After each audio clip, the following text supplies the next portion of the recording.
Pada zaman dahulu, ada sebuah istana yang indah di negeri antah berantah. Di istana yang megah ini, hiduplah ratu yang paling cantik. Ratu punya satu permohonan agar dia bahagia, yaitu ingin memiliki bayi perempuan yang cantik. Suatu hari di musim dingin, saat ratu menjahit di dekat jendela, dia tiba-tiba tertusuk jarum. Dia segera mengusap darahnya dengan selembar kapas, dan saat itu dia mengucapkan permohonan.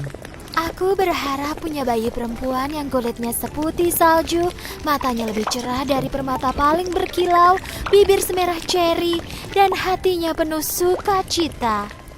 Dan suatu hari, permohonan ratu baik itu menjadi kenyataan. Dia melahirkan seorang bayi perempuan yang cantik. Mereka menamainya Putri Salju. Tahun berlalu dengan cepat, tetapi kebahagiaan mereka tidak berlangsung lama. Ratu baik hati jatuh sakit dan tak lama kemudian meninggal dunia. Tak berapa lama, raja semakin tua dan menjadi sangat lemah. Jadi dia menikah lagi dengan seorang perempuan. Ratu baru ini cukup cantik, tapi hatinya jahat. Dia seorang wanita yang sombong dan pencemburu. Setiap hari, ratu akan melihat ke cermin ajaibnya dan menanyakan pertanyaan ini. Cermin-cermin di dinding, siapakah wanita tercantik di seluruh negeri? Dan cermin ajaib akan menjawab, Tak ada yang mulia, Andalah satu-satunya wanita paling cantik. dan ratu akan sangat senang dengan jawaban ini. Sejak kedatangan ratu jahat, semua yang ada di istana mulai berubah. Karena perbuatan jahatnya, kerajaan menghadapi banyak sekali masalah. Jadi untuk mengatasi masalah itu, raja harus pergi dari istana. Ratu jahat sangat senang karena kini raja pergi, dia bisa melakukan semua sesuka hatinya. Tahun berlalu dengan cepat dan Putri Salju tumbuh menjadi gadis yang cantik. Di tempat yang tak terlalu jauh, seorang pangeran tiba-tiba melihat bayangan Putri Salju di sungai tempat dia minum air. Dia segera melihat sekeliling, tetapi tidak melihat seorang pun selain burung-burung di atas kepalanya. Pada suatu hari, ratu berada di depan cermin ajaibnya lagi. Cermin-cermin di dinding, siapakah yang tercantik di seluruh negeri? Cermin menjawab, Begini, maaf, tapi bukan Anda ya ratuku. Putri Saljulah wanita tercantik. Ratu sangat marah ketika mendengar jawaban cermin ajaib. Dia segera memanggil pemburu favoritnya dan memberi perintah yang menakutkan. Bawalah Putri Salju ke hutan dan ambil jantungnya untukku.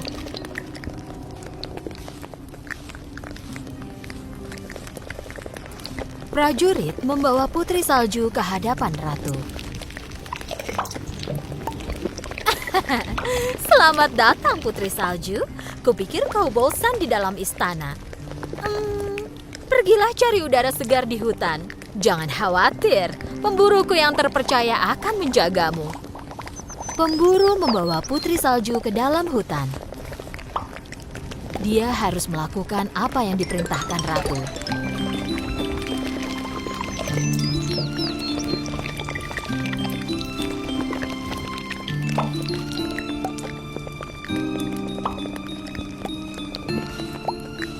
Tapi melihat Putri Salju yang berhati murni dan baik itu, pemburu tidak dapat melukainya. Pemburu memperingatkan Putri Salju agar jangan kembali ke istana. Saat matahari terbenam, dia meninggalkan Putri Salju di hutan dan kembali ke istana. Putri Salju sangat takut di hutan gelap itu sendirian. Dia duduk di bawah pohon dan mulai menangis. Sampai akhirnya, dia tertidur. Di pagi harinya, Putri Salju terbangun oleh kicauan burung dan banyak sahabat hewan kecil yang mengelilinginya. Karena hewan-hewan ini tahu dan mencintai Putri Salju, mereka menunjukkan jalan padanya. Mereka membawa Putri Salju ke rumah mereka yang juga sekecil tubuh mereka. Dengan ragu, Putri Salju membuka pintu. Semua yang ada di dalam rumah itu berukuran sangat kecil dan berantakan. Putri Salju tak bisa menebak siapa pemilik rumah itu. Tapi dia tak punya tempat tujuan lain. Jadi dia memutuskan untuk bersih-bersih.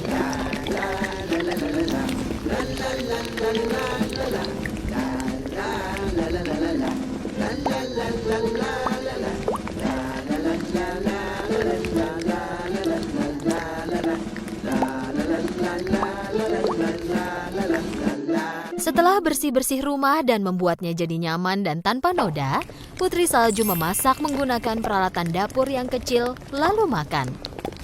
Di rumah ini, sama seperti barang lainnya, tempat tidurnya juga berukuran kecil. Tapi Putri Salju sangat lelah. Dia hampir tertidur di tempat dia berbaring. Dia pikir tak akan ada bahaya yang menimpanya di tempat ini, lalu jatuh tertidur pada beberapa tempat tidur yang digabungkan. Di malam hari, 7 kurcaci yang merupakan pemilik rumah cantik itu pulang ke rumah setelah bekerja di pertambangan.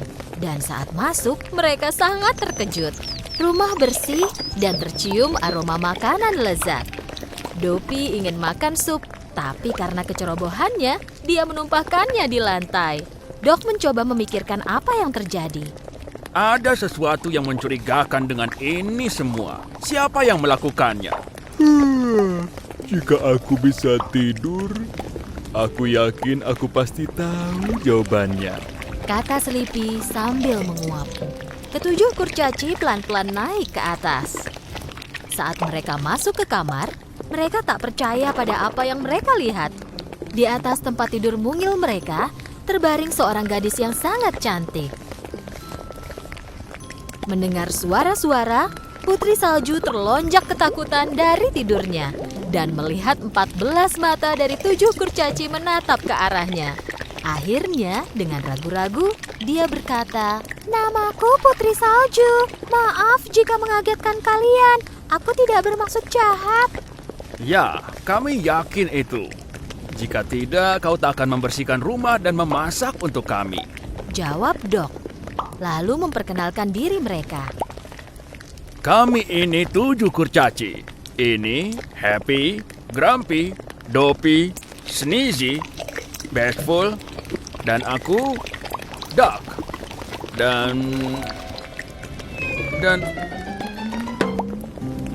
itu dia, Sleepy.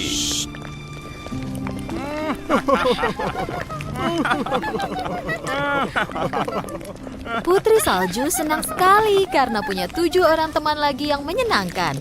Ia bercerita tentang semua yang telah terjadi.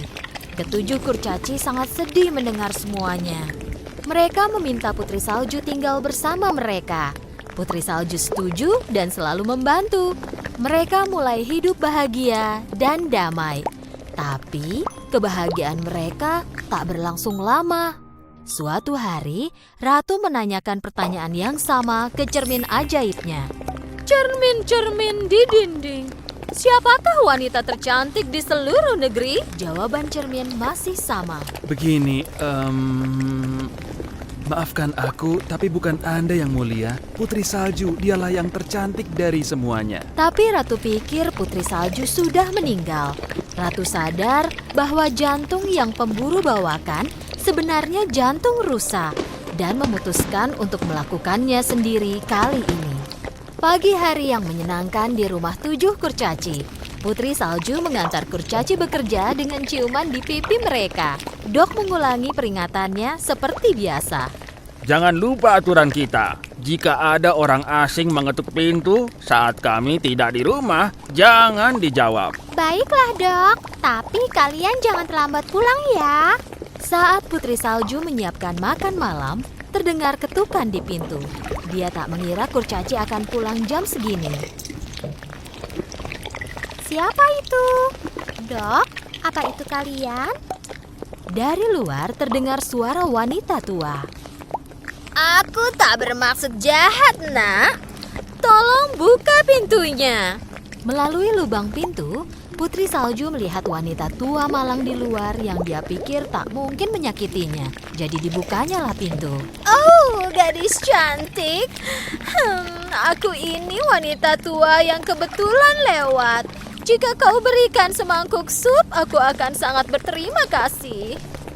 Putri Salju membawa masuk wanita tua itu dan menawarkan semangkuk sup panas.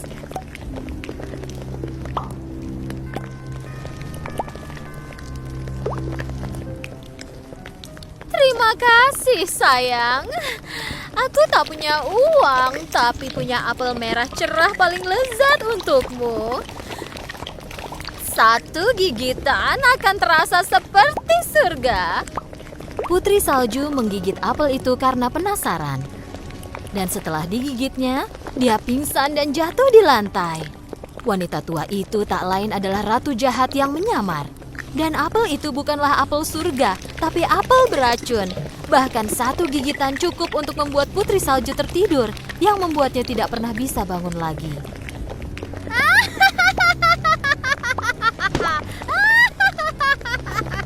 Ketika 7 kurcaci pulang, mereka menemukan Putri Salju terbaring di lantai. Dok menemukan apel dengan bekas gigitan. Apel yang dia makan ini pasti beracun. Ini pasti perbuatan ratu jahat. Putri Salju sangat cantik meski tertidur. Kurcaci menaruhnya di dalam kotak kaca yang terbuat dari permata mulia. Dan mereka menaruhnya di atas bukit di mana semua temannya di hutan bisa melihatnya.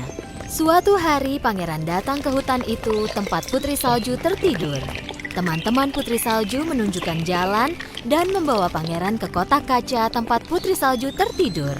Pangeran tak percaya pada apa yang dia lihat. Putri cantik yang bayangannya pernah dia lihat di sungai dan terus muncul dalam mimpinya, kini terbaring tepat di hadapannya. Dia mengangkat tutup kotak itu dan mencium Putri Salju. Saat itu juga, mimpi Putri Salju dan pangeran menjadi kenyataan. Cinta mereka mengalahkan kutukan dan Putri Salju membuka matanya. Di saat yang sama, setelah tahu apa yang terjadi pada putrinya, Raja memecahkan cermin ajaib dan mengusir ratu jahat sejauh mungkin dari istana. Putri Salju akhirnya kembali ke istananya dan berkumpul lagi dengan ayahnya. Putri Salju dan pangeran melakukan pernikahan yang megah.